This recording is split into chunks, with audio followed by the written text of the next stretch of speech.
the 30th anniversary of the Center for Nonprofit Leadership celebration of the sector.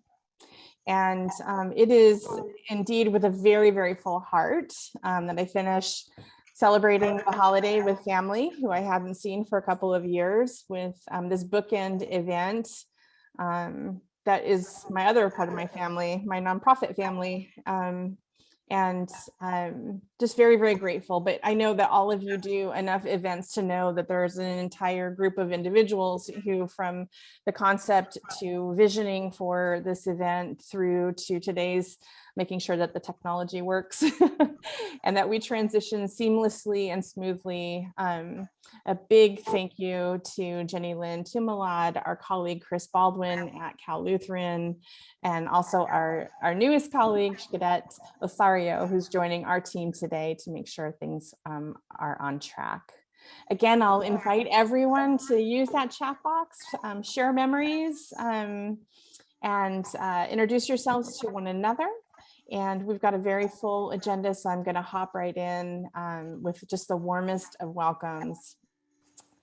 I'm also really honored to introduce two people who I also can't imagine a time before knowing them and working with them, and that is Veronica Valadez and Gabriel Orozco from Heket Wind Philosophies. They are colleagues of ours that we were introduced to by our friends at the Museum of Ventura County. And then we were so blessed to have several opportunities in the spring and summer of last year to do some really important work with them around cultural proficiency in the nonprofit space. And then also as part of our work for greater diversity, equity, inclusion, and belonging in our nonprofit institutions. We invited them to join us today to help facilitate something really important to us, and that is our land acknowledgement. And so I'm going to turn it over to them to share a little bit of context. Gabriel and Veronica, as always, very, very grateful to have you in our community. Thank you so much for the introduction and for those kind words, Dina. We're so happy to be here with everyone. Good morning, folks. I'm so glad to share space. Gabriel and I are going to talk a little bit about what is a land acknowledgement and why it's important to practice land acknowledgements. So the land acknowledgements that are practiced today are rooted in an old traditional protocol carried out by indigenous communities. It is intended as a way for guests to show the respect for and pay homage to the indigenous community with which they are visiting, and who are the original stewards of the lands on which we now live. For non-indigenous communities, land acknowledgement is a powerful way, a very powerful way of showing respect and honoring the indigenous peoples of the land on which we work and live. So acknowledgement is a very simple, very simplistic way of resisting the erasure of who we are, our histories, and us as a people, and working towards honoring and inviting the true whole versions of history. So as indigenous people, we have a long storied history, but we are still here. So we really appreciated when Dina invited us to participate in this, and really, really respect the fact that she's being very intentional, and the Center for Nonprofit being very intentional and doing acknowledgement. So we'd like to thank you for that. Thank you. And we are coming to, we are coming to you from Tongva land. We're coming from the Tongva Nation here in Pico Rivera, out in the San Gabriel Valley. Thank you, Vero, and thank you, Gabriel. We acknowledge that California Lutheran University resides on the traditional territory of the Chumash, Fernandeño, Tataviam, and Mukwakma Ohlone people, who trace their ancestry through San Fernando Valley, Malibu, Paso Robles, and San Francisco area. We remember their connection to this region and give thanks for the opportunity to live, work, learn, and worship on their traditional homeland. In their footsteps, we carry forward their tradition of coming together to grow as a community.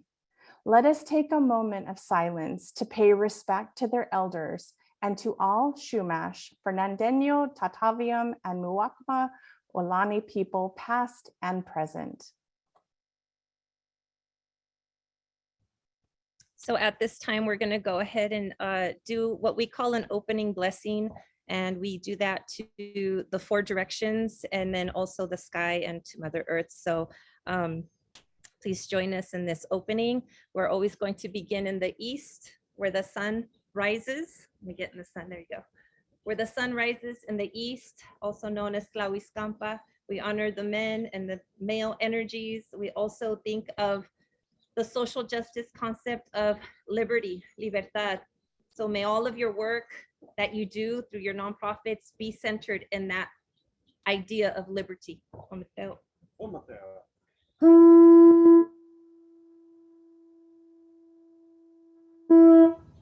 we travel with the sun to the west. And in the west, we honor the women, the feminine energies, those that give life, those that bring forth humanity.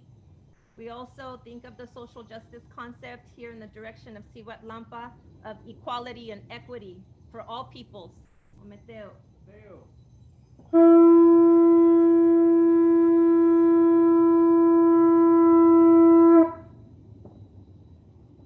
Then we travel to the north. In the north, we honor our elders, our grandparents who have paved the way for us. We honor our ancestors who are on the other side now in this direction of Mictlan. And we give thanks to all of those who came before us, to all of those who took care of this land, to all of those who showed us the way, who gave us traditions, who gave us culture, who gave us identity. Ometeo. Ometeo.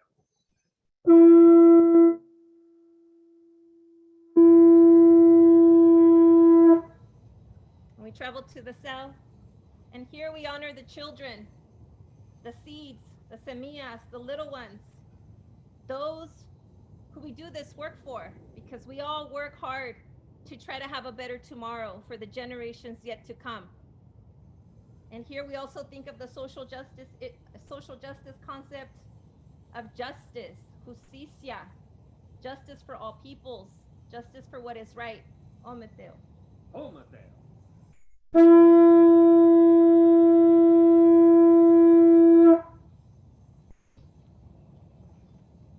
And we honor Father Sky. We look to the stars, to the ancient ones, to our star relatives, and we remember to hold our head up high, to walk with dignity, and to treat others with dignity. Ometeo. Ometeo.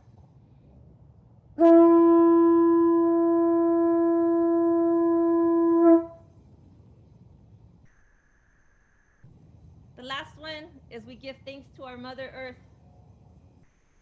She who gives us all the necessities that we need to survive and to live. Although we don't treat her as good as she deserves, she continues to provide for us. And she gives us the identity as well, that we are all children of this Mother Earth. Ometeo. Ometeo.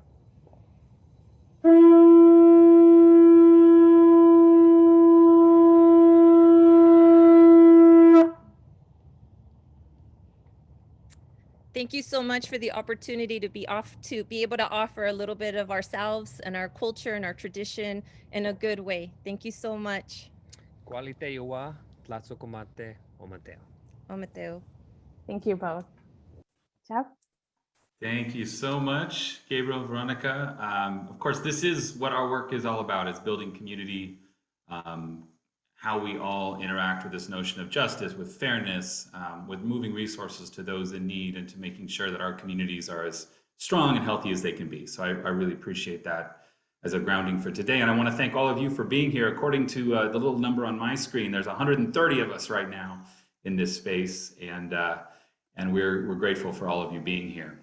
So my name is Jeff Green. I'm the CEO of the Santa Barbara City College Foundation, and I have the privilege of working alongside Dina and all of the leadership with the Center for Nonprofit Leadership. And so today, I want to thank some of the folks that have made this possible. We all know that events like this only happen because people step forward and they offer their time, their talents, and of course, their resources. And that's what fuels the nonprofit sector. So in celebration today of 30 years of the center in various homes over that time, and everybody that's been part of that, the following folks we want to particularly call out and recognize. First, some of our sponsors, the MCCune Foundation, and you can cheer these folks on in the chat all you want. So I'm going to invite you to cheer Zoom style via chat. I want to thank the MCCune Foundation, Ventura County Community Foundation, Citizens Business Bank, Santa Barbara City College Foundation, LTC Performance Strategies, the Ventura County Credit Union, Netzel Grigsby Associates, LLC, Ventura County Civic Alliance, Envision Consulting, Manchester Financial, Pepperdine University Nonprofit Leadership Collaborative, and TO Arts, all of whom stepped forward today to help sponsor. So thank you to all of those organizations and leaders who stepped forward to make this possible. We have a few other dignitaries amongst us today, and I want to particularly call out actually four, from two different places. Geneva Monteleone, who's a field representative from US Senator Dianne Feinstein's office. Thank you so much for being with us today. It is important to connect with our elected officials and policymakers. We know that that is a primary tool for the change that we often seek, and appreciate their presence here. And then of course, our home at Cal Lutheran University, we have some of the leadership of the university here with us today. So I want to in particular just acknowledge Dean Dr. Lisa Buono, our very own dean over this part of the university where we live at the Center for Nonprofit Leadership. Provost Dr. Leanne Nielsen as well, thank you so much for being here. And our Vice President of Advancement, Dr. Regina Biddings-Muro, who's a colleague with our sector here and of course works in that nonprofit fundraising space as well. So thank you all for being part of it. And again, to the 132 of you, according to the little counter on my screen, keep them coming, folks. We have a lot to celebrate. At this point, I do want to introduce our lead sponsor for the day, a longtime colleague of mine and ours, in fact, my predecessor in the role in the seat that I now sit in. She currently is the president and CEO of the Ventura County Community Foundation, who stepped forward to be our lead sponsor today. And I'm very happy to bring to the screen, the virtual stage, Vanessa Bechtel. Vanessa.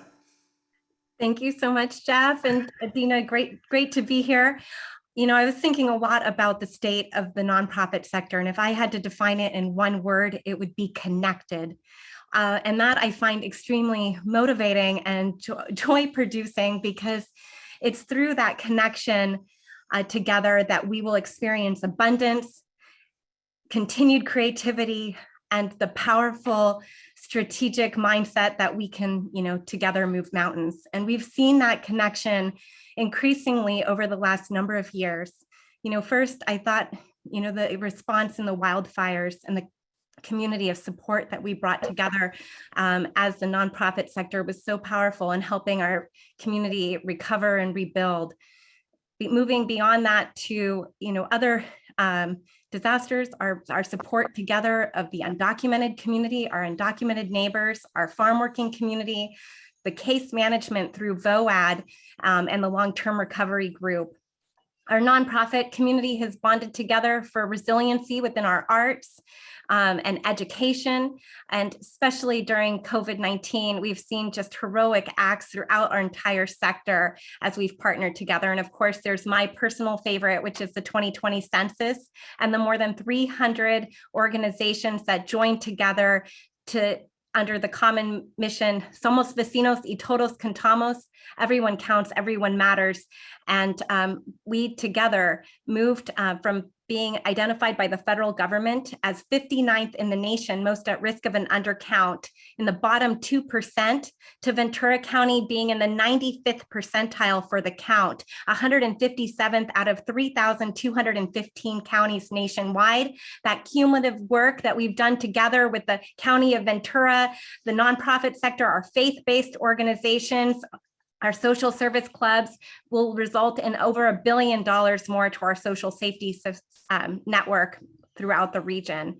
And on behalf of the Ventura County Community Foundation Board of Directors, the Donor Peer Network, our VCCF staff team, and the more than 20,000 living donors, Dina, we want to recognize you and the entire Center for Nonprofit Leadership Board and volunteers.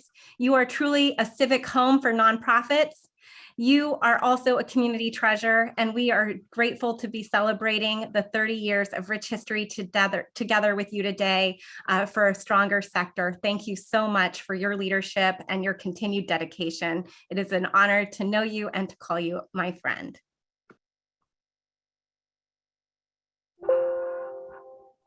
Thank you so much, Vanessa.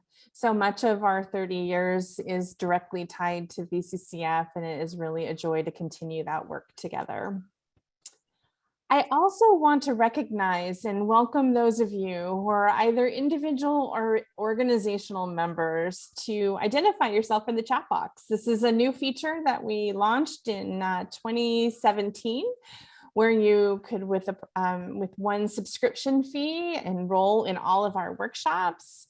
And it's been an opportunity for us to really expand and deepen our impact, specifically in organizations that no longer have to send one poor soul into the training space and then bring back their knowledge and transform organizations. They can actually tap into the work of the Center for Nonprofit Leadership all year long and come as teams and really identify their own performance goals moving forward. So if you're a member, if you're a not yet member, but really interested in becoming one, I really invite you to identify yourself in the chat box. Jenny Lynn and our colleague Danica, you'll remember, have been doing some amazing and very heartwarming social media posts for the last few weeks. And we have a winner of the raffle for an individual membership that was selected. And that is going to go to our colleague at the Partnership for Safe Families and Communities, Sonia Croft. I hope Sonia is with us today, no matter if she's not. I know that she's involved in many, many organizations in Ventura and Santa Barbara County. And so we'll make sure that she has that membership. I believe Jenny Lynn was already logging her in for her username and password, and we hope to see Sonia as frequently as her schedule will permit. So congratulations, Sonia. It's now my pleasure to introduce the one and only Kate McLean, who I feel like is a guardian angel, definitely the founder of the work of the Center for Nonprofit Leadership, and I think an important cog in philanthropy in our region. And I think she's someone that many of us considered a friend and a colleague and a mentor, a Jiminy Cricket, and someone who is also very thoughtful when she says, rein it in, not yet. You have to learn how to walk before you run. So I'm going to turn it over to Kate, and may we all have such leaders in our circles. Kate?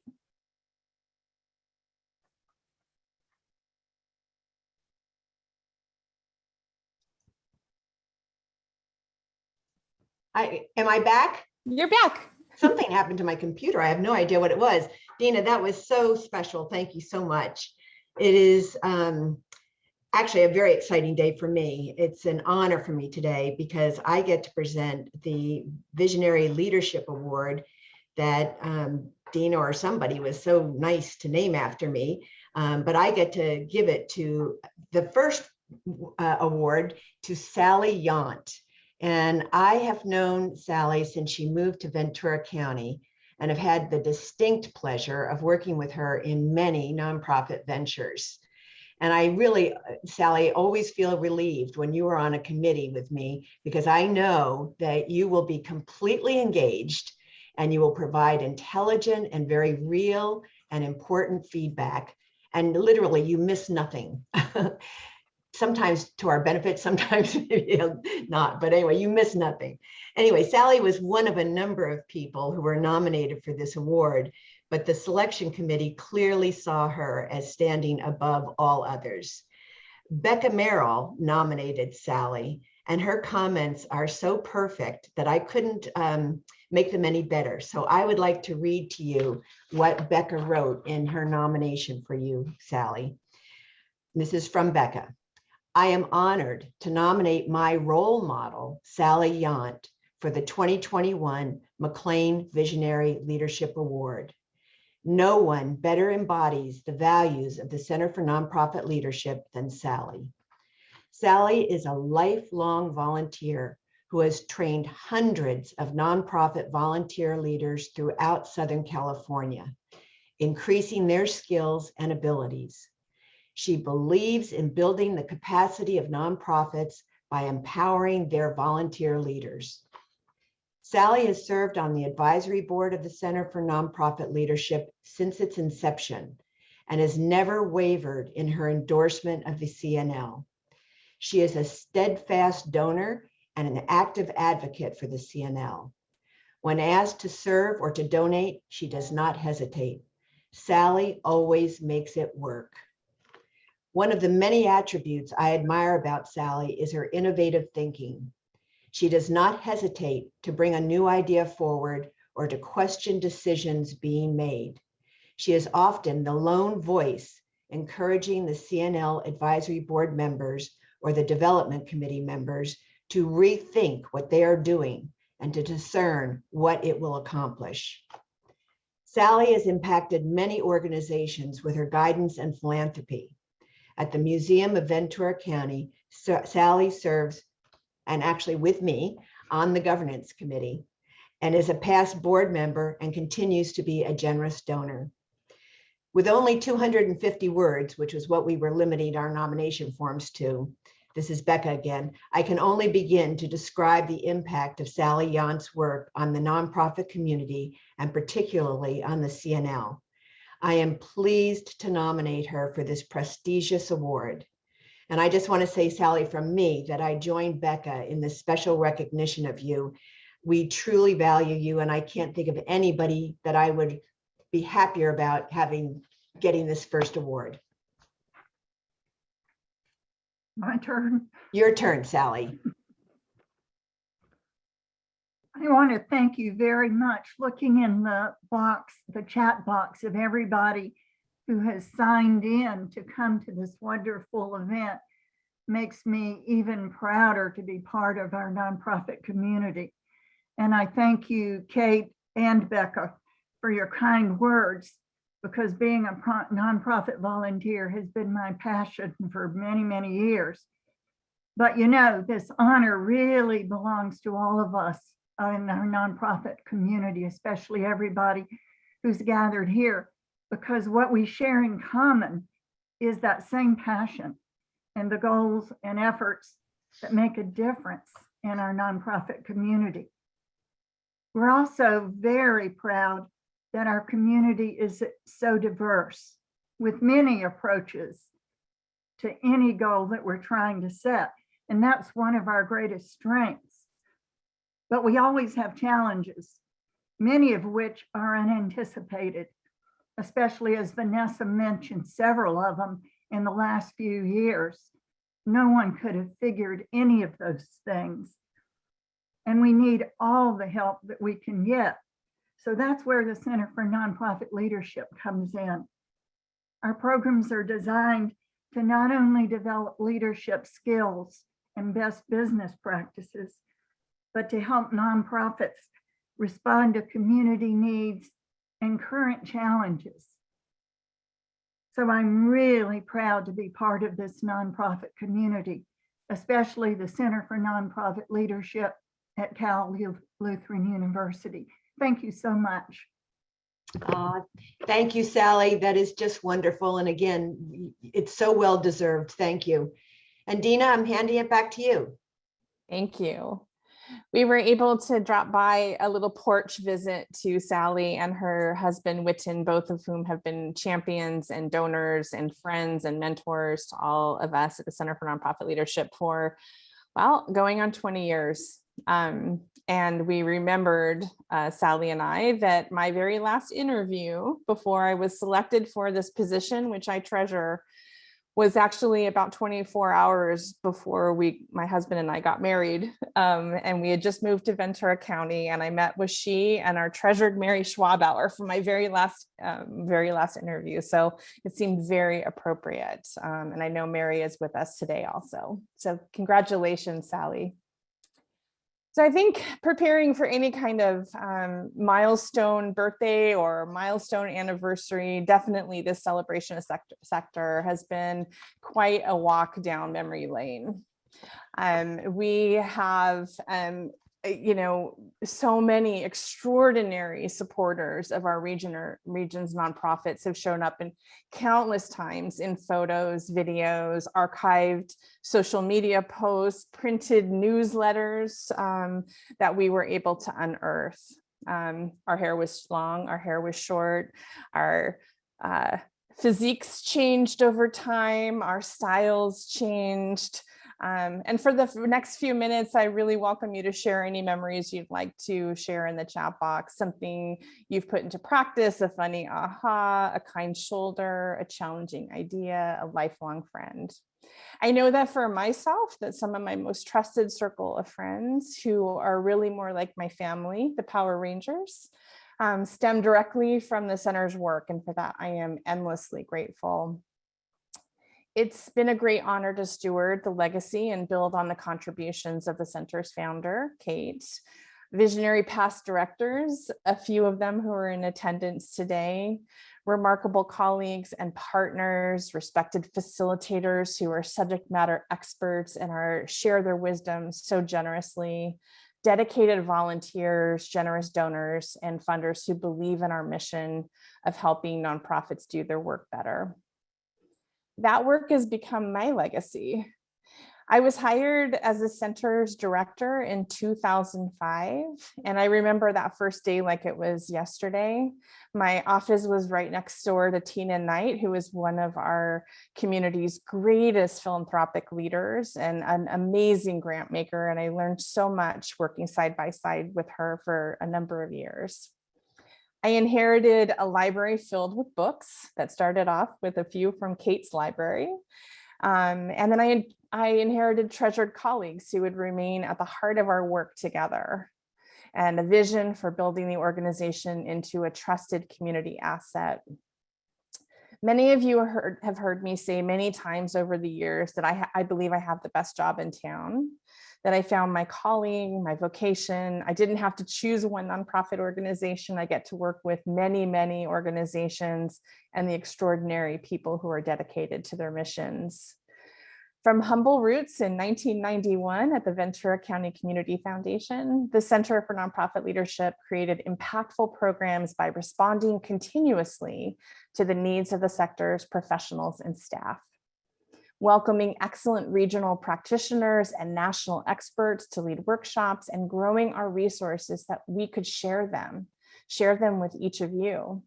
Our colleagues at VCCF, along with those from the Amgen, Told, and MCCune Foundation, to just name a few, are among our greatest champions and advocates. In 2016, the center found a home at California Lutheran University. And in this chapter, our story, we launched innovative programs that prepare volunteers for the huge responsibility of board service, took on racial justice and equity issues in the nonprofit sector, and partnered with Cal Lutheran's faculty and amazing students as they explored lives of purpose and vocation committed to service and justice.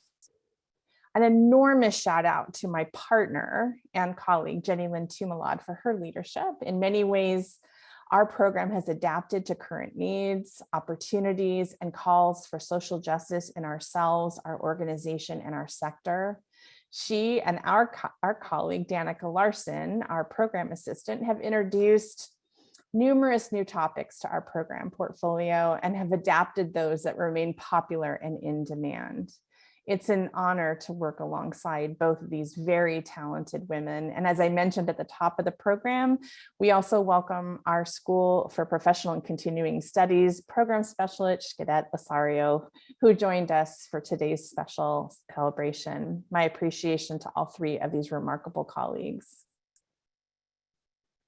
Over these 3 decades, and as we've traveled with our nonprofits, our community has been tested by disasters, unanticipated market crash, the crash of Alaska Flight 261 off of our coast in 2000, La Conchita landslide in 2005, the crop freeze of 2007, the Great Recession in 2008, the Thomas Fire in 2017, followed by the Hill-Woolsey fires and tragedy at Borderline Bar and Grill. And you might be asking, what is celebratory about these things? And I will say, in every instance. In each and every instance, nonprofits galvanized, coordinated, and mobilized in response. We worked side by side with our for-profit and our public sector colleagues to respond to needs as they unfolded. And little did we know how critical our collective efforts would be in face of what was to come in 2020. The social fabric of Ventura County and our region as a whole depends on high impact, well-led and well-stewarded nonprofits with sufficient working capital to address our region's most pressing priorities. And to quote Eric Sternad, who I know will give credit to a dozen other people who came up with this, that's why it's so important to give where you live. And today, I know our email inboxes are filled with phenomenal opportunities to share our resources with nonprofits that we believe deeply in. As we reflect on 30 years of service, we're reminded of the ways nonprofits have demonstrated resilience, adaptation, innovation, organizational success, and transformational change in meeting the basic needs of our neighbors, ourselves, and our friends.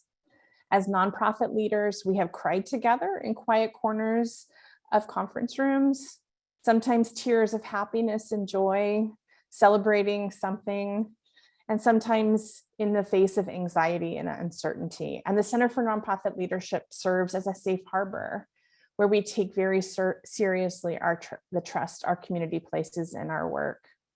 So as we turn our attention to 2022, we double down on our commitment.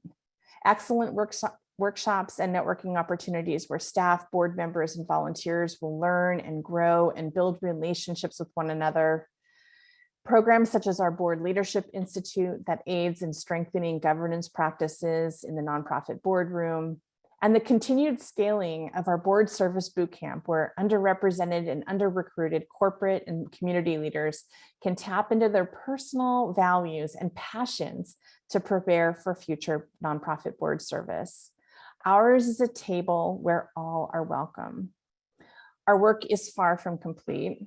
In just a moment, I'll turn the microphone, the virtual dais over to Tony Biasotti to share data from the 2021 State of the Region study produced by our partners from the Ventura County Civic Alliance, a truly impressive body of data and stories about our county. A link to the full report will be shared in the chat box, and I strongly encourage us all to become members of the Civic Alliance. Once again, the data welcomes more questions about our nonprofit sector, some of which we hope to begin grappling with today, knowing that there's much more to learn regarding philanthropic giving and our organization's ability to respond and serve. But as the last 3 decades demonstrate, our combined efforts are rich and rewarding. It can take each of us doing our part, knowing what we can achieve together. Please join me and join us as we journey forward for the next 30 years. It is now my pleasure to introduce Tony Biasotti from the Pacific Coast Business Times, who's going to walk us through a report that he was instrumental in creating with a team from the Civic Alliance. And Tony, tell us a little bit about ourselves and maybe connect some of those dots to that very impressive research document that came out about a week and a half ago. Yes, I would be happy to. The document you refer to is the State of the Region, which I've written 5 times now, I guess, every 2 years for the last many years. And so I was invited to come here today to share kind of, I know a lot of you were at the launch event before Thanksgiving. I know a lot of you have seen the report. There, it's like 118 pages. But so I want to keep the focus on things that are relevant to the nonprofit sector, data about the nonprofit sector. And so to do that, I will start sharing my screen now.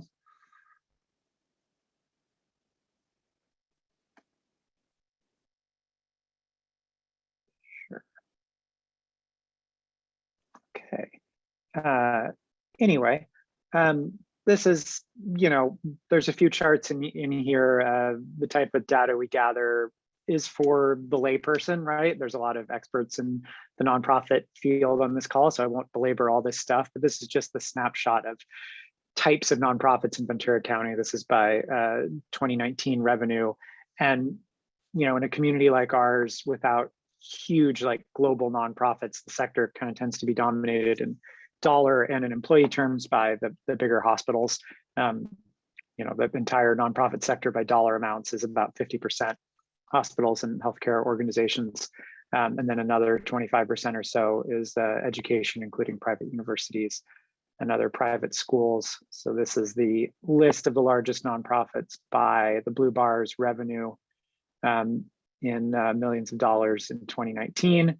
There's also some parentheticals here on their total assets. So this is why when you flip through the state of the region in some of our data, and I'll show one next, we decided to not include the nonprofit hospitals. Obviously they do great work and they have a true, you know, philanthropic mission, but as organizations, as institutions, they, you know, the size and the payroll and everything, they kind of skew the results. They, you know, are probably better compared to other hospitals than to your typical foundation or other nonprofit in Ventura County. And so this is one of those. This does exclude the nonprofit hospitals, but this is not one of the most attractive charts because it's just a table and not an actual chart. But this describes the nonprofit sector in Ventura County and the growth that we saw between 2019 and 2020, both in Ventura County and statewide. You know, you'll see employment did decline in the nonprofit sector just as it did everywhere, but wages were up. And if you do the math, which I don't think I have those percentages in front of me, but I did, the nonprofit sector is a bigger part of the economy in 2020 in terms of employment and wages than it was in 2019. You know, obviously during the pandemic, the huge need, a lot of nonprofits stretched really thin, but also a lot of new funding sources. And I know that you've mentioned already the kind of give where you live idea. This is the chart that people, you know, generally want to talk about in that respect.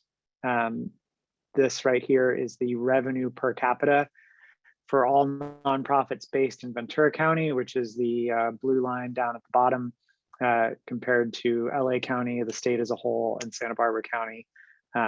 So this kind of illustrates the need, I suppose, for more give where you live in Ventura County. You know, relative to other areas, our nonprofits are a bit underfunded. I would say though, I think there's some context here. Like this isn't as bad as it looks. There are nonprofits in Santa Barbara, in Los Angeles, and San Francisco that are global nonprofits. And most of the ones in Ventura County are local. So, you know, there are, I believe Direct Relief was now like, it's top 5 biggest nonprofits based in the United States. Obviously, that's going to skew the Santa Barbara County number way up. There's also a bunch of private and family foundations in those areas. You know, Ventura County is very affluent, but not in that way, right? We have a lot of pretty rich people, but we don't have the multi, you know, hundreds of millions or even billion-dollar legacy, you know, family foundations. So these numbers are accurate for sure, but I think they just, you know, they require a little more context. I don't think you can look at this and say, yes, people could give to more local nonprofits here, but I don't think you should look at it and say, oh, they should give 4 or 5 times as much as they do, you know, but there's obviously a lot of room for improvement. Here are the raw numbers behind that one. Total count about 1,000 nonprofits in Ventura County that are, you know, big enough to file a 990. With, as you can see, that tends to stay about the same, but revenue and assets both way up. The nonprofit sector in Ventura County has really grown over the last 5-6 years. And then the other data that I chose to share from the report here today is not about the nonprofit sector per se, but more about the need for our nonprofits and the work that you guys do. This is one that we include every 2 years in the report. There's a lot going on in this chart. and you have to look at it for a minute. But this is the basically what a living wage means in Ventura County. You know, there's formulas that go into this: housing, childcare, you know, food, whatever else, transportation. And so, you know, what does it take to support one person with a living wage, with a decent place to live, et cetera? On average in Ventura County, $19.25 an hour. Well, your lower wage jobs at the top of that chart don't even meet that as really a living wage for one person.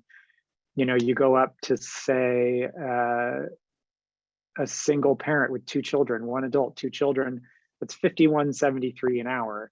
If you're one parent in Ventura County trying to support 2 kids on one salary, unless you work unless you're a lawyer or in some management field, you are probably struggling to some degree. Here's another one that is, I think, related to that. It's this even more. This is our charts on the gender wage gap, which I know, you know, affects you guys because the nonprofit workforce is, I believe, still more female than the overall workforce. The overall gender wage gap was 84.3%. So a woman in Ventura County earned 84 cents to the dollar that a man earned. I believe that's like pretty similar. That's basically the story nationwide. We're not better, we're not worse. It's a societal problem. But we do break this out by different types of employers, which I think is kind of interesting. And in the nonprofit sector, there is a substantial gap there. As you can see, it's bigger than the overall economy. It's a bigger gap than what you would see in a private for-profit business sector, kind of similar to the federal government. My hypothesis for why local government has a bigger wage gap than most, and I haven't like read studies on this, but I assume that's because a lot of the highest paid people in local government are in fire and police agencies, and those are not very gender equitable fields at all. Another one I think that illustrates the need that you guys fill, we got data from one specific nonprofit, from Food Share, for the state of the region. And I mean, this kind of speaks for itself. This goes back the last 3 years, just the pounds of food distributed by location. Overall, countywide, it was double from 19 to 20. Again, you know, it was about 25 million pounds of food, which is, I believe it's 1.2 pounds per meal. So nearly that many meals distributed in 2020. And that's really remarkable too, when you think about, I don't have a chart for it, it's not local data, but nationally, poverty in the United States actually went down in 2020 and 21. You know, it's a little counterintuitive, but then when you think about it's entirely due to the government response to the pandemic. I mean, people who, you know, before would have a couple $100 a week in unemployment that would run out in a very short time, suddenly had the, you know, $600 a week bonus from the federal government that lasted, I believe, more than a year. But that was a very, you know, unequal. California had big problems administering that, as did a lot of other states. That was great if you could get it, you know, and a ton of money went into the economy. But if you couldn't, you were unable to afford food, as we can see. The other major factor, I think, when you talk about the need for especially social safety net nonprofit services in Ventura County, is our cost of living, which this is the data that we have in the report on rents in Ventura County. Extremely high, of course, historically as well. It's an expensive place to live, but it's gotten so much worse in the past couple of years. On the top chart is average monthly rent of a 2-bedroom apartment countywide. That's like a 10% jump from 2020 to 21, which is really big single year. I think if you look at that chart, there's only one other 1 year leap like that. And to get a sense for how rough it really is out there, I think the other line, which is the vacancy rate of apartments in Ventura County, is just as important. I mean, a 5% vacancy rate is considered pretty low, right? Like in the grand scheme of things nationally, that's makes it kind of hard to find an apartment, and it makes it easy for the landlord to raise your rent. We're, as you can see, always below 4%, but getting down below 2% is an extremely tight rental market. It really just, you know, lets landlords charge kind of whatever they want, at least when a place comes up vacant. I know there's state, you know, regulations now on raising rents on existing tenants, but the market is extremely out of whack. If you look at the relationship, you know, this is I am not an economist, but this is like a real Econ 101 chart that just the vacancy rate goes down, the rent goes up. You know, less supply of apartments, same or higher demand, higher prices. And homes for sale, you know, same trend. Obviously, everyone can see what real estate is doing in Ventura County. And actually all that, again, this is not just us, the state has now almost caught up. Like we're a barely more expensive than average county in California anymore. But that increase in 1 year during the pandemic from a median price of $700 to $840 in a single year is just, it's the kind of appreciation we saw at the beginning of that chart in 2003 for which, you know, proved to be not sustainable. I don't know that you can say the same thing is happening now. You know, it's a whole different set of circumstances as to why that's happening. I don't know that we will see the huge drop again. I certainly, you know, that's not a healthy way for prices to stabilize. Then this is the other side of that, the supply side. This is our chart that we run every couple of years on housing starts in Ventura County, which is basically not necessarily new units completed, but new units that get their final building permit. So, you know, fairly close to the number of new units added per year in Ventura County. It's not, those are all pretty small numbers, really. You know, the stuff that we saw in the early 2000s with 3,000 and 4,000 new homes added in a year, that was the kind of thing that was actually keeping up with our population growth and, you know, trying to keep up with our demand for housing. Then you had, as you see on that chart, so many years of, in the entire county, you know, 800,000 plus population, to have only added 300, 500 new homes in a year is very, very low. We're not, you know, we haven't done enough since then to really make up for that. But this will be an interesting one to look at in 2021 and 22, because you can see tons of new housing units being built right now, particularly in Ventura and Oxnard, you know, all over downtown Ventura, down at the bottom of the avenue, the wagon wheel area in Oxnard. And I don't know that adding those new units is going to bring the rents down, because those are like probably above average rent dwellings, but it's still going to help. You know, I don't know if I'm explaining that properly, but if you look at the chart of new rents and you add a bunch of homes on the high end, say you add a bunch of 3-bedroom apartments, well, this one's 2 bedrooms only, but say you add a bunch of brand new, nice apartments, that average rent is going to go up because you've added units at the high end, but it doesn't mean that any individual apartment is going to get more expensive. You're just, you know, increasing the supply at the high end. But I think we're seeing some increase at the lower end too, or at, you know, the more kind of average market rate at least, and some subsidized units. So maybe there are good signs there. That is what I brought to share regarding from the state of the region, but there's a whole lot of other stuff. I have the whole document, well, in front of me, but also virtually here that I can discuss anything else that anyone has questions about.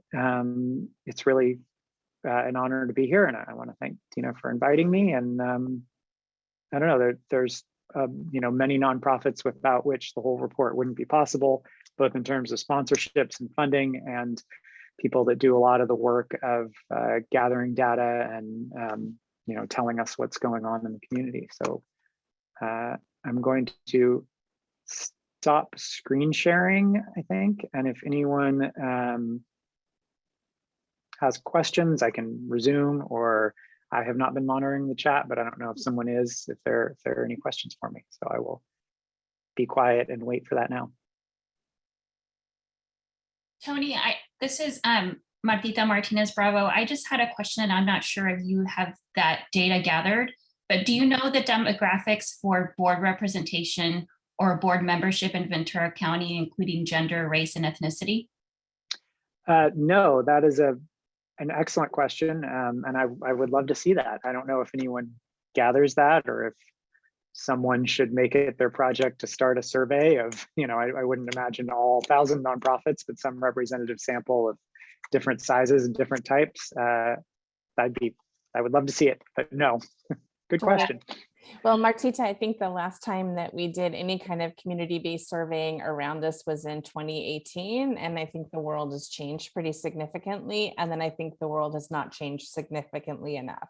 So Right. we've got a lot of work to do in that area, but I think having I think the closest thing that we have is our neighbors to the north just recently did some surveying work around representation in both the nonprofit leadership space, paid staff, and then also in the board. But with any good study, it also welcomes in lots of other research questions that are left unanswered. So that's a big one. Yes, thank you.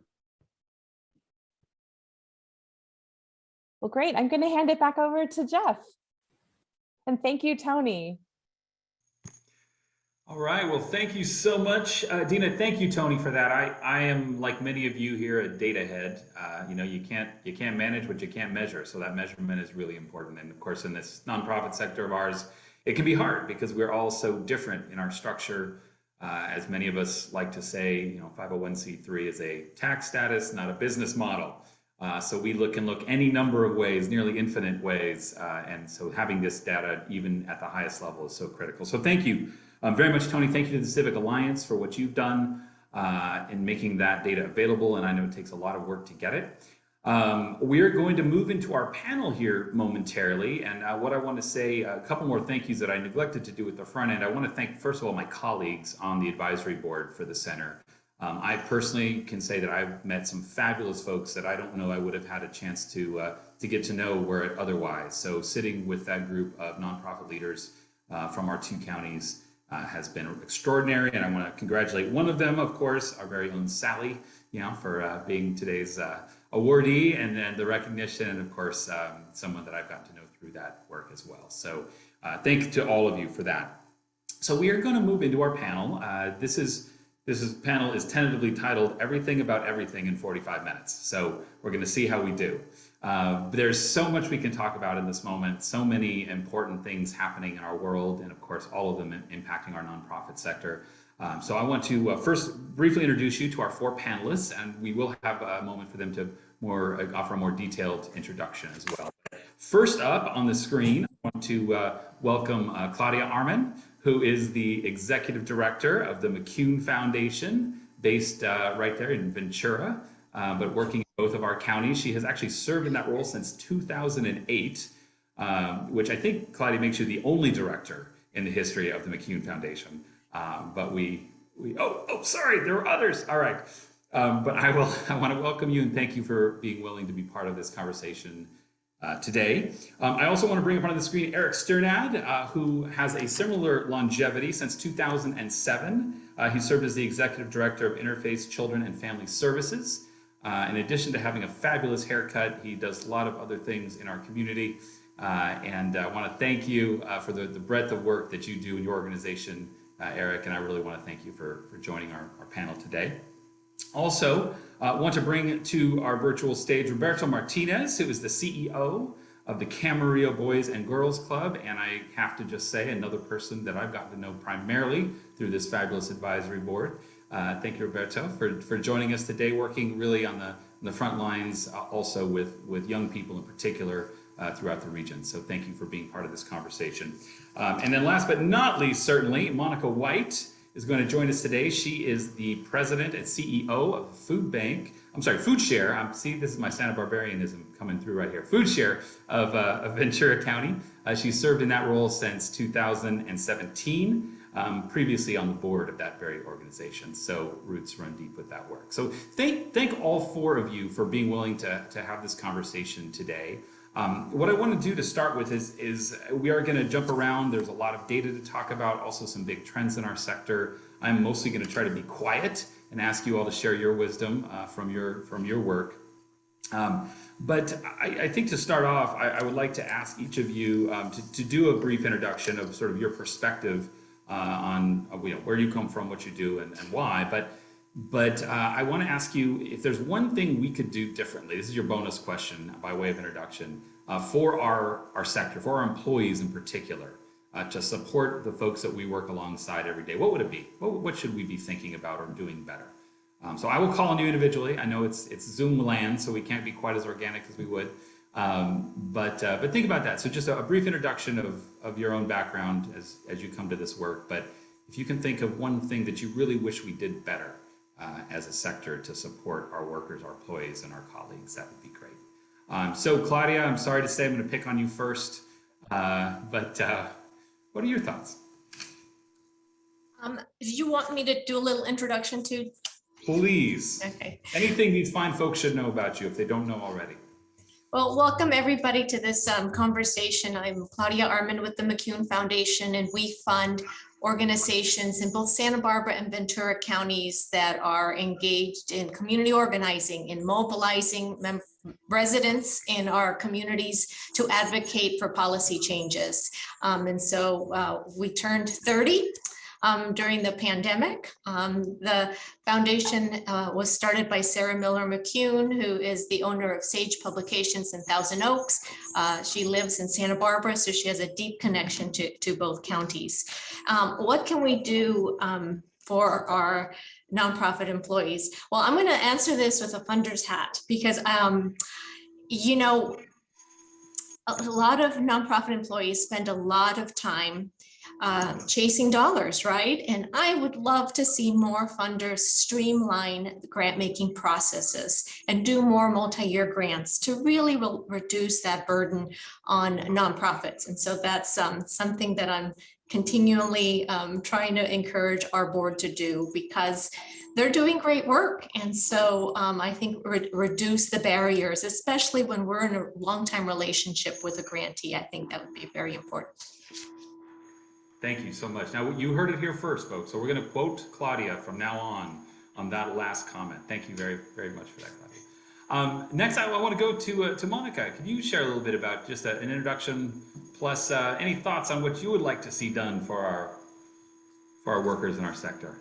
Thank you, Jeff. And so nice to see everybody here, and congrats, Dina. Marnie, I love that acronym. That is awesome for Dina's name. But so I have been president and CEO here at Food Share for the last 4 years. Before that, I was on the board. And I'm sure as many of you can attest to, the difference between a 30,000 foot level and actually being down in the weeds is just, it's incredibly different, but incredibly rewarding on a totally different level. I would love to be able to elaborate more on what Jeff was saying about that nonprofit is a tax status and not a business model. And the more that we can embody that mission and that vision, that we will become better businesses, better organizations, because we need to be able to act as businesses and stop thinking like nonprofits. Outstanding. All right, we're gonna work on that. We're gonna talk more about that here as we keep going. So thank you, Monica. Roberto, can you give us an introduction and maybe a thought or two on what you think we could do better to lift up our sector and our employees? Yeah, so thank you, Roberto Martinez, CEO of the Boys and Girls Club of Camarillo, after school program where every day we help kids build confidence, competence, character, and connections. To your question, Jeff, I think to kind of echo Monica, there's a bit of a gap in understanding of expectations and definition of terms between a lot of people who are excited to get into the sector and folks who have been serving in the sector for a longer period of time. And I think that needs to be bridged. And I think it needs to be bridged on both ends. I think there's a lot more interest in a career in a nonprofit organization that there wasn't maybe several years ago. And I think that's great. We have a lot of young people coming out of college. They have fantastic ideas. They're smart, they're driven, and they're ready to start a career in the nonprofit. However, as we saw from the presentation, you really need to get that type of compensation that's going to support a living wage in our area. For folks who have been serving in the nonprofit sector longer, there's a bit of a perception of, well, as well, you gotta put in your time, you gotta earn your stripes. No, you don't. You gotta burn the candle at both ends, and no, we're not gonna allow you to work from home. And there's a little bit of a bridge on both ends that needs to be a gap that needs to be bridged. And I think we need to come to some clear terms and definitions so that we can support, mentor, and invest in those future leaders in our sector. Right. All right, we're going to circle back to that as well about what does that future look like and how do we bring folks up and into it. So Eric, could you offer an introduction and maybe your thoughts on what we could do more of or better? Sure. Hi, everybody. Nice to see everyone again. Eric Sternett, I'm the Executive Director at Interface Children and Family Services. We're getting up on 50 years pretty soon. Shout out to Kate McLean, pretty much our founding director. So I always tell Kate my #1 job is to not screw it up for her sake. So yeah, I think, employees are telling us that they're looking for better wages, living wages. Of course, the housing challenges we have here, which are just perennial challenges in our region here, but of course across the state as well, are really making it so difficult for employees, especially at the entry level. So we're hearing that. We're hearing also that employees want to make a difference in their community. They want to see the organizations that they are working for change society. And so I think there's a lot of exciting new energy that's coming from staff saying, hey, let's be that organization that is changing our community and participating in some of the national movements that are going on and making some of that real in our community here. And I'll riff off of something that Monica said. The tax law says we are public benefit corporations. So let's start calling us that. We are public benefit corporations, and what's better than that? And so I think that sense of meaning is really what drives nonprofit employees, public benefit corporation employees to really want to stay in and deal with the challenges that you'll hear about us talking about today. So you're saying it's not for the money, Eric? I don't understand. That's not why we? Yeah, well, even Harvard Business Review, the money is not the top reason why people go to work. It is one of the reasons why that prevents them from being dissatisfied. That's a complicated thing, but really who you work with, that you're doing meaningful work, those are always the things that really compel any of us to get up and go to work. Right. Well, I want to acknowledge that comment, but also in the chat, there are a few folks, Maria and Karen and others, weighing in on this notion of what we call ourselves. And I don't think it's new to any of us that we have a built-in, baked-in problem from the get-go when we are defining ourselves as what we're not first and foremost. So that the whole nonprofit is a hard identity to own when we don't get to talk about what we're for. So I appreciate that public benefit and some of the other framing that we've seen. I want to jump back to a comment that you made, Roberto. You were talking about young people showing a greater interest in the nonprofit sector. And if I look back at Tony's data, I think we all know the inherent challenges there with our wage structure and such. But as somebody who works with a lot of young people every day, how does that show up? What are you seeing that gives you the impression that young people are getting more and more interested in a possible future in our world? Yeah, so we have a lot of great relationships with our local colleges and universities, and we get interns and folks looking to do some volunteer work, and like Eric said, these are people who really want to make an impact on the world. They want to really make an impact on their community, so they come in with that excitement. And I'll share a real quick story. I had someone reach out, and they're about to get their law degree. And so they said, maybe I could work for the Boys and Girls Club's legal department. and you know, like they were talking about here on a local level, and you know, where, you know, we don't have a legal department, you know, we're a nonprofit organization, and a lot of our professional services come, you know, from in-kind support from board members or others in the community. And you know, you don't want to be the crusher of dreams and say, you know, you have this talent, you have this drive, and I'm sorry, we can't afford you. You know, so it's a way of, you know, I think, again, to clarify what those expectations can be on both ends, right? Because, you know, for those of us who have been in the nonprofit sector for a certain number of years, you know, we need to kind of think outside the box as well, because as our world continues to change and evolve, the private sector, they're going to be ready. They're already, you know, identifying ways to be more efficient and to work with those people who have been working from home for the past, you know, 18 months or whatever, and have gone through these different changes and are looking for a more flexible environment. Well, you know, we got to be flexible as well. But I think we want to continue to engage these young people, but also let them know what a career in the nonprofit, you know, sector looks like. And I think in continuing those conversations, it will hopefully, one, give those of us who have been in this sector for a certain number of years a new perspective on what it could be, because we already know what it is and what it has been, but we got to know what it could be. And also to, you know, make sure that these young people understand what a career in the nonprofit looks like, and what those entry positions might look like, and where those could go later on down the road. Appreciate that. I think, you know, we look at ourselves in this as an industry in some senses, but we often don't really look at ourselves as a community of organizations in the sense that this data does. So I think it's so different place to place that those kinds of insights are all really valuable. Eric, I know you also work with a lot of families and young people. Do you see anything, you know, indications in folks in your firsthand work about a shift toward a greater interest or possibility of bringing people more intentionally into our sector? Yeah, well, I think one of the benefits that we as community-based organizations can provide is that sort of nimbleness and flexibility.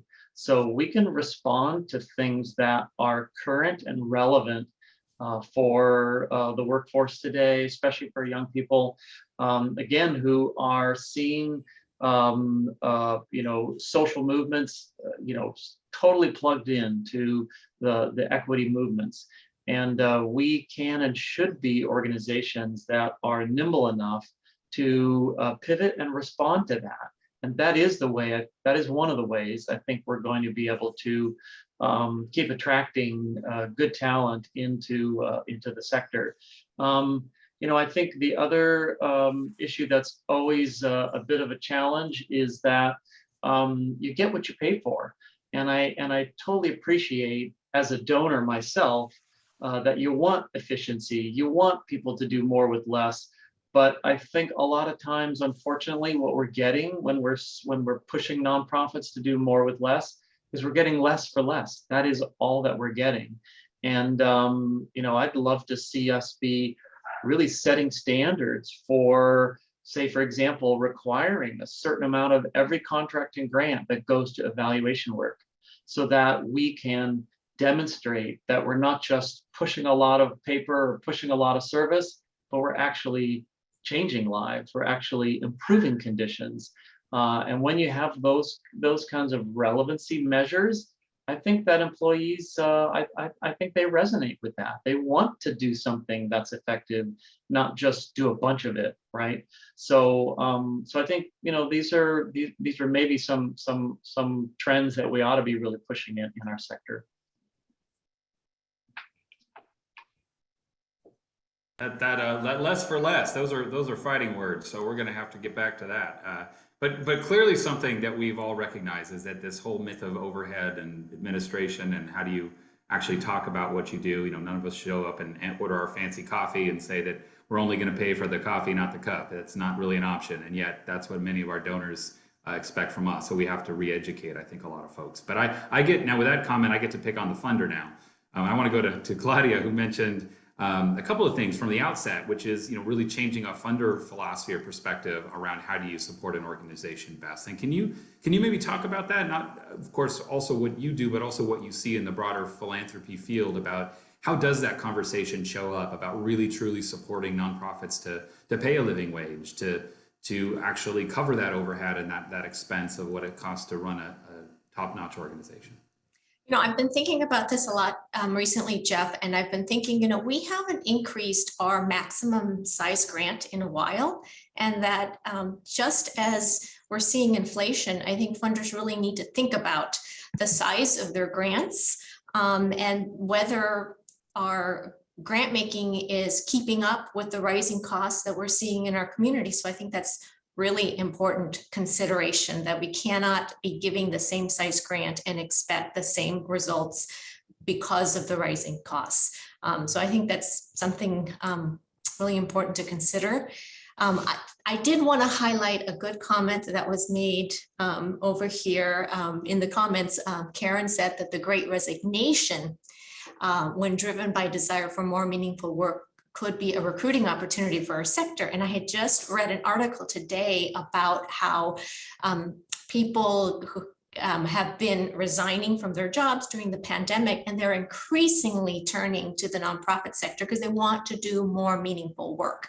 And so this really is an opportunity for us to scoop up some of that talent that may be coming from a different background as people are looking to make more of a difference in their communities. All right, agreed. Let's do that. Let me ask you about and Claudia, if you don't mind, I'm gonna push a little more on this other question on the funder side, which is, you've had some background in the policy part of this as well, and you've certainly supported organizations that work on a policy level. So of course, a lot of what we talk about is more voluntary. We're asking people to increase their wage scales, people to please fund overhead. What role does policy or regulation play from your perspective, and how useful of a tool is that in maybe correcting some of these inequities within the sector? Should we be setting minimum wages for the sector? Should we be demanding larger overhead payouts from government contracts, which has worked certainly in some areas? What role does policy play? I think there are so many organizations that fund a good portion of their operations from government contracts, and I think you have organizations like Cal Nonprofits that has a lot of clout, and I would love to see nonprofits band together and maybe go to some of the government agencies that are big contract providers and have these conversations. I think that would be really impactful. How to have that same impact with private funders, that's a little more challenging, is I think sometimes we have to be shamed into doing things. And around the issue of salaries, I think one important campaign that is emerging is when salaries are when job openings are posted, to put what the salary range is. And so this is a growing movement that was actually started by a nonprofit activist, Vu Lee. And there's a hashtag, I think it's a show the salary is the hashtag, where he will go on and he will call out organizations that have posted a job without including the salary. And this is, really to push for more transparency, and also to begin to address, issues that perpetuate racial and gender compensation gaps. And we are hiring, so I had went and posted a job somewhere, and I noticed that organization was requiring that the salary be posted. And so I think that's an important movement for that greater transparency. Great, thank you for that. Yeah, all of those issues obviously on the rise. I think we did an executive director roundtable about that up in Santa Barbara recently. So appreciate that, really, really helpful. A couple of comments ago, we talked about sort of maybe the idea of the Great Resignation was a way to get more folks into the sector, as well as the possibility of can we bring youth in? I don't know how many of you are, there's no 5-year-old who ever raises his hand and says, I want to be a fundraiser. We know this is not a thing. You accidentally find your way, like many of us do, into the sector. But Monica, I mentioned in your introduction, you actually started as a volunteer before you took on the leadership role there at the executive seat. And I'm wondering, how practical is it? We often talk about that's a great way to get to know a nonprofit, is start with a volunteer relationship. Is that an outlier, or is that a pathway forward where we can bring people into the sector first through volunteerism and ultimately through paid professional work? Or maybe talk a little bit about your own experience and maybe whether that was something that you saw as. You're giving me so many options, Jeff. Thank you. I am. No, yes. I came from a for-profit, so 25 years in the for-profit industry. And so when I was on the board and volunteering, I knew where I ultimately wanted to end up. I knew what I wanted to use my business skills and everything that I had learned in the past in the for-profit world to be able to lend it to be able to make a bigger impact in the community. And so when this position became available, I jumped right at it. I wanted to be able to jump in and be able to help use my skills that I had accumulated over the years.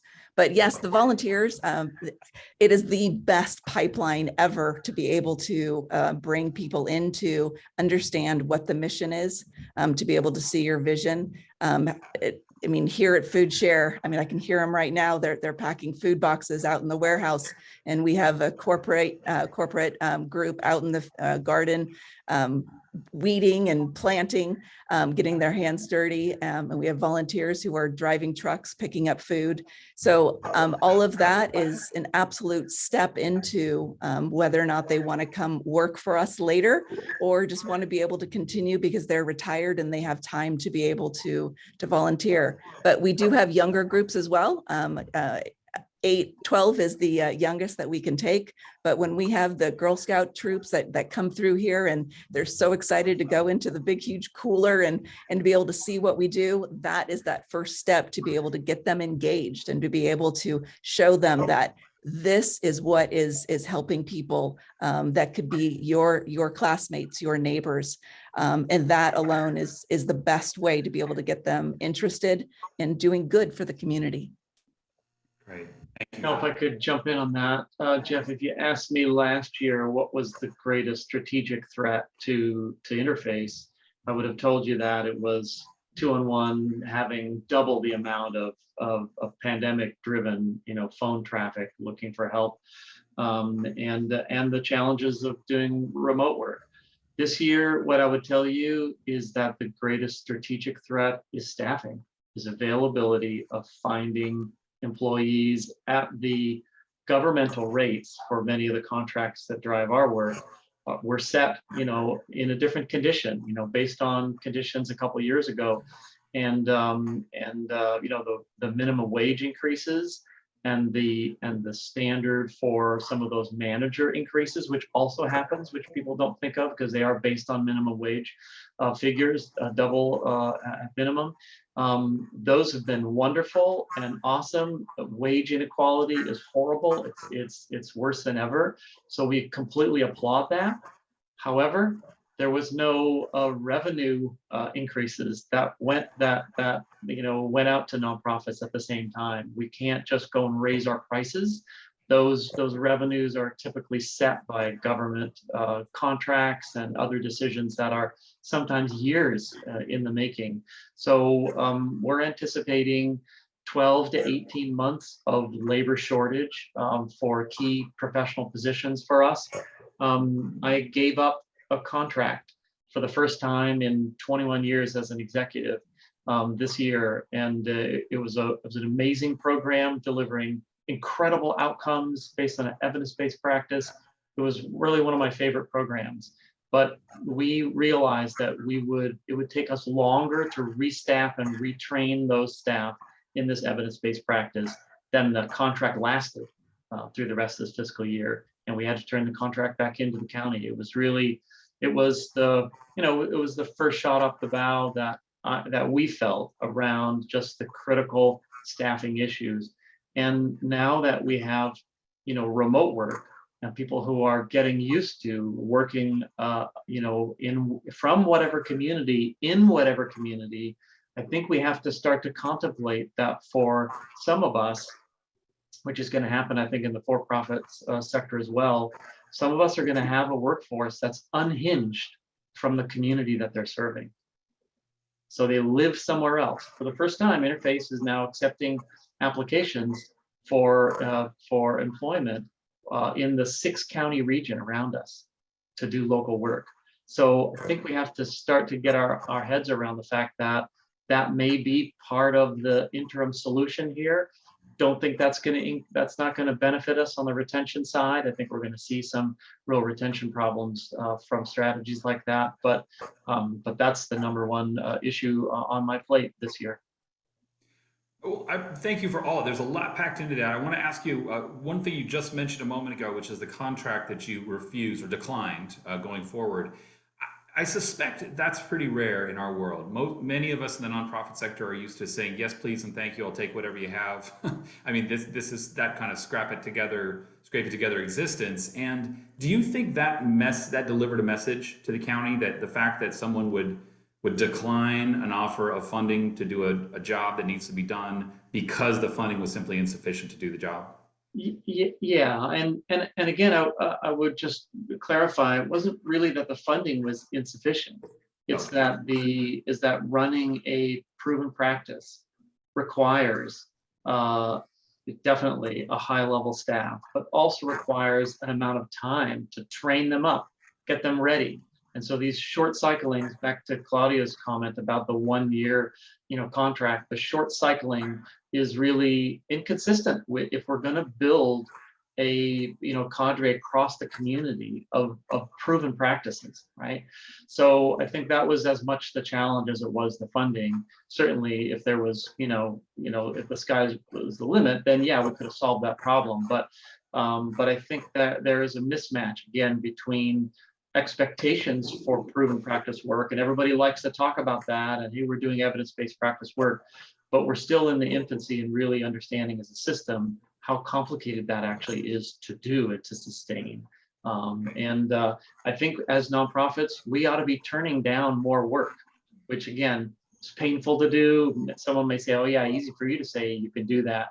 And so I don't mean to be rude by saying that, but we are as much a part of the problem if we're going to accept work that really doesn't fund good, high quality work. And then later we're going to complain that we actually, have poor quality or we're unstable. So I think we in the CBO sector also are responsible for that too. Yeah, that's where I was going with the question. So thank you for that comment about, would that have an effect? Sounds like you believe it would. All right, I want to take some of the challenges that you just mentioned. I'm going to turn them on their head. I want to ask each of you to maybe answer this question. So flipping those challenges to successes, as we all know the challenges, we live through them, you as executive leaders work through them daily. Can you share maybe one or more, if you've got more to share, successful strategy that you implemented when you looked at how compensation, whether it's your own staff or whether as a funder you're funding other people to keep their staff, but what was something that worked for you, whether it was an analysis of your own compensation, adjustments you made to benefits, rethinking of how people are compensated for their work. Can you point to something that you see as a good practice emerging that you've got some experience with? And I'll take volunteers on this one. I don't want to corner anybody on this, but anyone want to share what may have worked? Yeah, Monica, go ahead. I'm happy to go. We recently, every year we're part of Feeding America, and we do an employee engagement survey. And when our results came back, wasn't really happy with them in the sense that I knew that there was more that we can do. So we did our own internal survey, and we asked about every single one of our benefits, even down to asking, do you like that we only work 7.5 hours per day? And there was one of the questions, or one of the answers was, I didn't know that we only work 7.5 hours per day. And so we wanted to make sure that everybody understood every single benefit that we had worked really hard to put together. How do they rank that? How did they actually feel about that?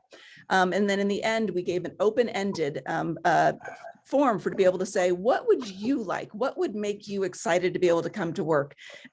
Obviously pay came up in there, but one of the things that came up was to put together an employee engagement committee. And this is all employee run. There's no C-level people in there. They got a budget to be able to implement the changes that they want. And it was so refreshing to be able to see the things that were important to our employees, beyond pay, of course, but they wanted an employee picnic. They wanted a cornhole tournament. They wanted everybody to get 403B, even if you didn't match. There were things that we were able to do to be able to make our employees happy. And we just did our second, our follow-up employee engagement survey with Feeding America, and I cannot wait to see what the results are. Even if it doesn't move that much, even a little bit will show that we're going in the right direction. And that to me is just so important to be able to make it a better place to work. Really appreciate that, Monica. And let me broaden the question to include that. So retention, recruitment, anything in that zone that you can share, that would be great. Who else has something that they can? I think that's great, Monica. I would totally second that. I think doing those staff surveys, being in touch with what is meaningful for staff. We've been virtual for the most part, except for our shelters, of course, this entire time. And we've had, we're ready on Friday to do our second all staff in-person event. The first one was around Halloween. Again, you got to make it fun. You got to give people a reason to reconnect with each other. But the second one we're doing on Friday is around a values exercise. So we're engaging our whole staff to redo our corporate values. This is the how of the work. And I think what we're hoping for, again, is that engagement around the meaning of the work that we do is really what's going to be sort of sustaining for folks, and give employees a sense that they actually have fingerprints in the work, right? That this agency is their agency, that kind of thing. So that's what I would, we're doing, the referral bonuses and stuff like that too. And that gets us some distance, but I really think that it's about the meaning of the work. I think outside of compensation, we've done a lot of those really good things in terms of, setting clear expectations, giving our team opportunities to develop new skills, giving them recognition, building those relationships.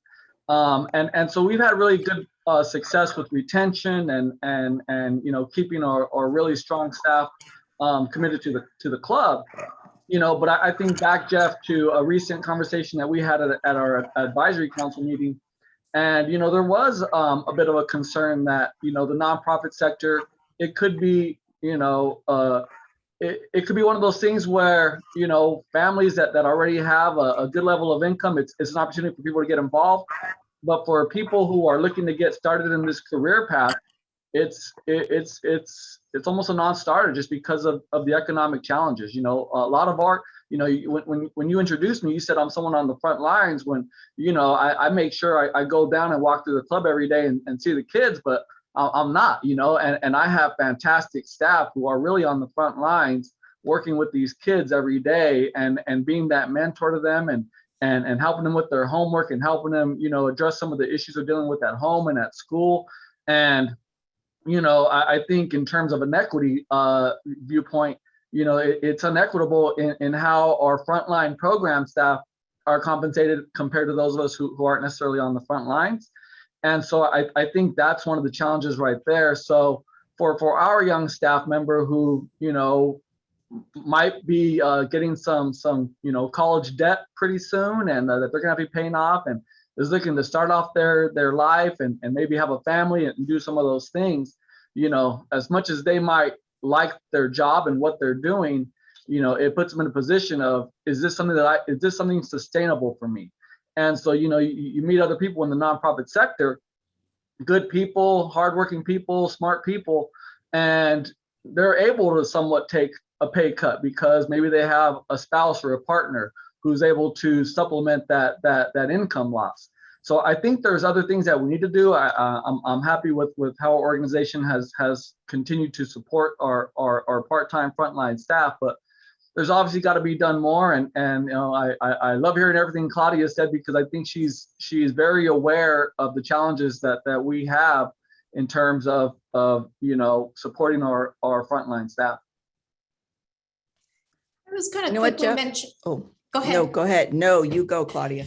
I was going to mention that, we have a training mini grant of up to $4,000 that we offer our grantees, and many of them have taken advantage of that to send their staff to like week-long community organizing trainings in LA or Baltimore or the Bay Area.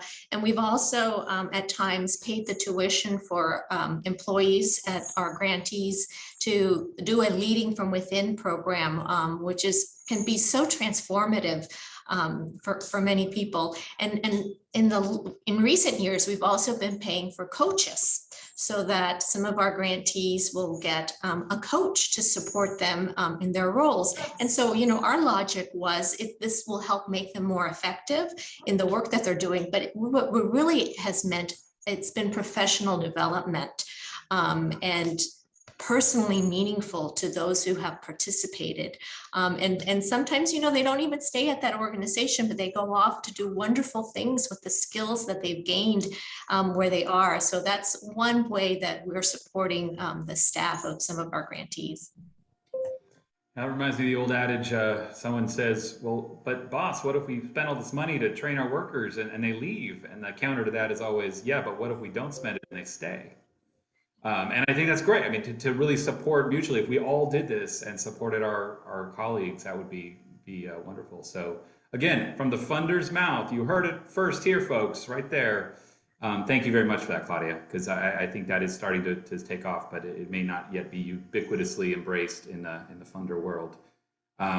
Monica, you were going to jump in a moment. I did. I wanted to just talk about something that is, I think, extremely relevant. We just talked about this in our meeting this morning. Was that so? A year ago, we did a compensation analysis to be able to ensure that what we were paying, that we were relevant, that we were going to be able to bring in the best people for the positions.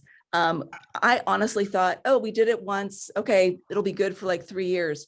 We have to do it again. We're going to kick that off very shortly here. We're churning. We're seeing a huge amount of churn, even especially in the lower paying jobs. Amazon coming in is going to really change our jobs in the warehouse and drivers. We are seeing just an incredible amount of people coming in, leaving, and not even being able to get people to come in for the interview. And I know so many people are seeing this as well, but we need to be able to get in front of that it's not fair to our managers, it's not fair to the coworkers to be able to spend 90% of their time just trying to bring the people in because we're not paying them the current wage that they should be paid. So we're kicking that off. We're gonna get that going because it's important. Monica, it's interesting you say that because we're experiencing a similar phenomenon with Kaiser. Kaiser coming in, really expanding their mental health services, which is great. And I think the pandemic, in some ways, has really made access and destigmatization of mental health needs much more ubiquitous, and we would support that. That's really good. However, it is siphoning off professional staff, and what my worry is that the kind of work that we and other CBOs are doing is work, mental health care, et cetera, other kinds of similar care to people who cannot pay for that, don't have insurance, can't pay the $100 or $150 or $200 for a session, and they're going to end up not having, they'll have access problems to even find a therapist. So it's interesting to see ways in which other businesses are sort of encroaching on some of the areas that we all as CBOs have been doing, and so again, maybe time for us to pivot to do some things slightly differently and look for some other niches, but we're experiencing something adjacent to that. Right. Well, we clearly could go for a couple more days on this subject. And I want to just acknowledge there's a lot of energy here. I really appreciate all of your creativity and commentary, real world experience that you brought to it. We do have about 8 minutes left, and there's a couple more things I want to put on the table and ask you about. And of course, this is a celebration of the sector, so we do want to end on a celebratory note. But the one question, the thing we haven't gotten to, Tony did share some of the high level donor data and giving data and philanthropy data, with a big asterisk and a caveat that there's a lot of outlying factors and things that make those numbers, you have to read them in context. So rather than go so much into that, let me ask you each a question about maybe the last 18, 20 months, and just any comments you have on what you've seen in the way of philanthropy during the pandemic, either models that you've tried because you were forced to. We've all learned how to do things remotely, whether we wanted to or not. It is Giving Tuesday, love it or hate it. We have to talk about this stuff. But the other thing would be, trends that you see emerging within your own donor base. Did folks stick with you? Did they fall away? Did they shift their priorities? We've really heard the entire spectrum when we ask people this. So I would love to hear anything that you've seen or observed that you think is important to call out about philanthropy over this last 18 to 20 months. Claudia, can I ask you to maybe comment on that? Sure. Well, I looked at some of the giving data during 2020 from the Chronicle of Philanthropy, and I was surprised to see that, giving to nonprofits was actually up in 2020. Giving by individuals was just up near 1%, but giving by foundations increased about 15.6% in 2020. And part of it was their response to the pandemic, but part of it was the strong stock market in the second half of the year, which forced them to give out more dollars. So that was a very positive. But on the flip side, we did have a decline in corporate giving of about 7% in 2020. So that's pretty dire. So it'll be very interesting to see what the 2021 data is going to show. Just thinking about our local community, there certainly was a lot of collaboration among funders and a lot of checking in and a lot of conversations about how to support the sector during the pandemic. So I thought that was very positive that even though we were not seeing each other physically, we were convening on a regular basis and communicating with each other. So we could be the most responsive that we could be. So I thought that was a very positive thing. And I did see funders trying to take the pulse of their grantees and conducting all kinds of surveys. Weingart did like a listening tour of their grantees and really trying to respond. And some did streamline their grant making process, and some were flexible with the grants that they gave given the circumstances. So those are just some of the things that come to mind. Thank you, Claudia. In fact, on that last point, I was reading some recent articles in Chronicle Philanthropy about those who did get flexible during the pandemic and whether they'll stick with those lessons learned. Going back to your opening commentary, what is your sense of that? Do you think folks are going to stick with the better practice or revert to old habits? I think it depends. We've seen among funders, some are always kind of pushing the envelope, and some really want to see all those grant reports and want to see them in the same frequency. So I think it's a mixed bag about whether we'll keep some of those practices or whether we'll just revert back. Fair. Thank you for that. Other observations? Monica, anything you've seen or enough? The flexibility is okay. The flexibility is really so important, and I think whenever we can encourage funders to trust their CBO colleagues to understand where the needs are, and of course you want to do monitoring, etc. But flexibility is really key. We were privileged to have our best fundraising year ever last year, and I think it was a combination of really being responsive to needs during the pandemic, and that resonated. And people were not able to take that trip to Aruba, so they had to do something with the money. I think that had something to do with it.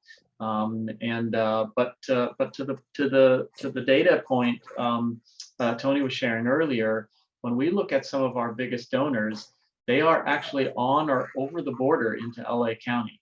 And I think we still have some ways to go. And it was the Chronicle of Philanthropy data that I referenced in the chat about the comparison between Kern County and Ventura County. I think we do actually have some soul searching that we need to be doing in our county about our level of giving to our own community here and our own work here. But if I could just throw in one thing that I'd really love to celebrate, And I think this is a testament to the kind of collaboration work that the Nonprofit Center has really been known for, is that we are developing a community information exchange in Ventura County now. And I really hope that everybody plugs into this.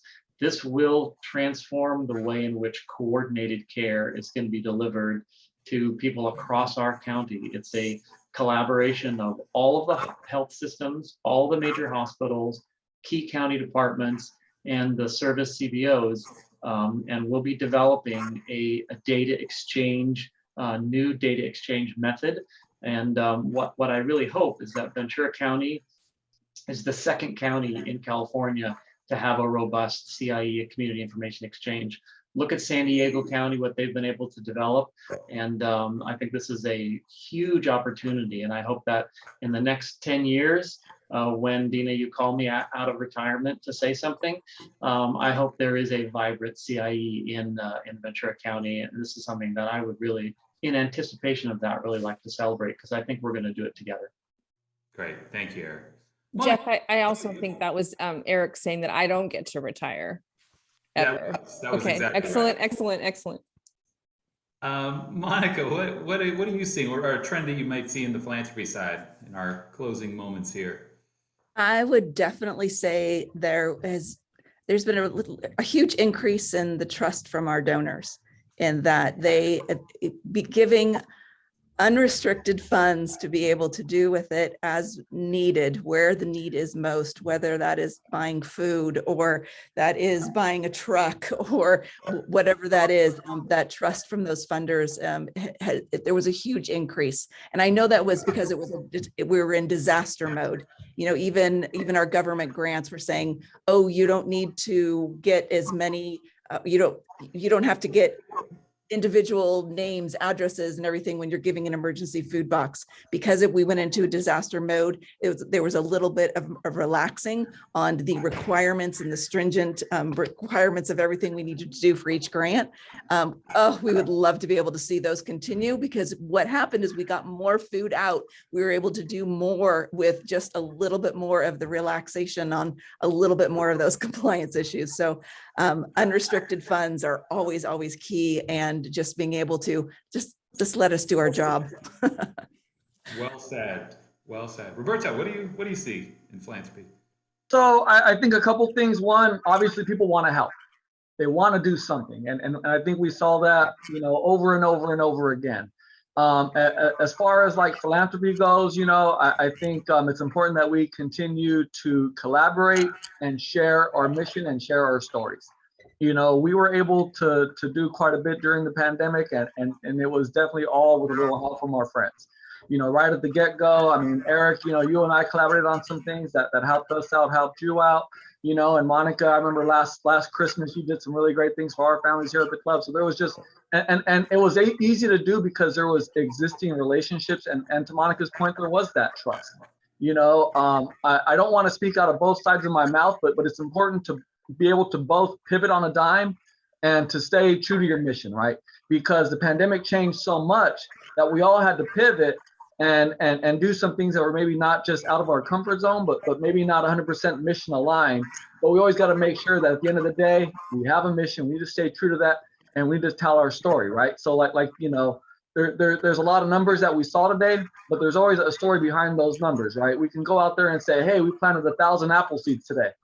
Well, that's great. We planted 1,000 apple seeds, but each of those trees grew up and they provided oxygen and they fed people and there was nutritious food. So, there's always a why. We got to be more, we got to be better at saying the why and why we do what we do and not just we did it. Excellent. Beautifully said. All right. I can't believe this. We're out of time. I could do this with you for hours longer. I want you all, though, to have the last word. So I'm going to ask you for one-word answers to my final question. I'm going to call you out by name. Okay, 3 words if you need it. But 30 years, nonprofit sector, Center for Nonprofit Leadership. What above all should we be celebrating today? What makes you happy? What keeps you coming back day after day to this work? Let's celebrate. All right. Who looks ready? Who's got a smile on their face? Eric. Reaching higher. Reaching higher. Thank you. Monica. Collaboration. Together we can do it. Beautifully said. Roberto. People. It's about the people. Well, indeed. And Claudia. Resiliency. Resiliency. All right. Give yourselves a hand. That was beautifully done. And you stuck to one word, which I frankly, no one's ever done when I've asked them to do that.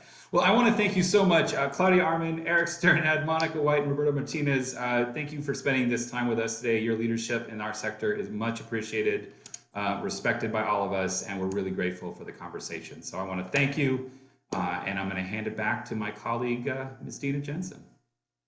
Fantastic. Well, and Jeff, thank you so much for doing something that comes so natural to you, and that is connecting and bringing out the wisdom of our nonprofit leaders who are extraordinary every single day. So it's now my pleasure to introduce you to Eloise Cohen, who really needs no introduction, but who we are so grateful to count as a chief champion for Cal Lutheran and for the Center for Nonprofit Leadership, who's going to close up our event for today. And I will just say a deep sense of gratitude to everyone who joined us as we transition to Eloise.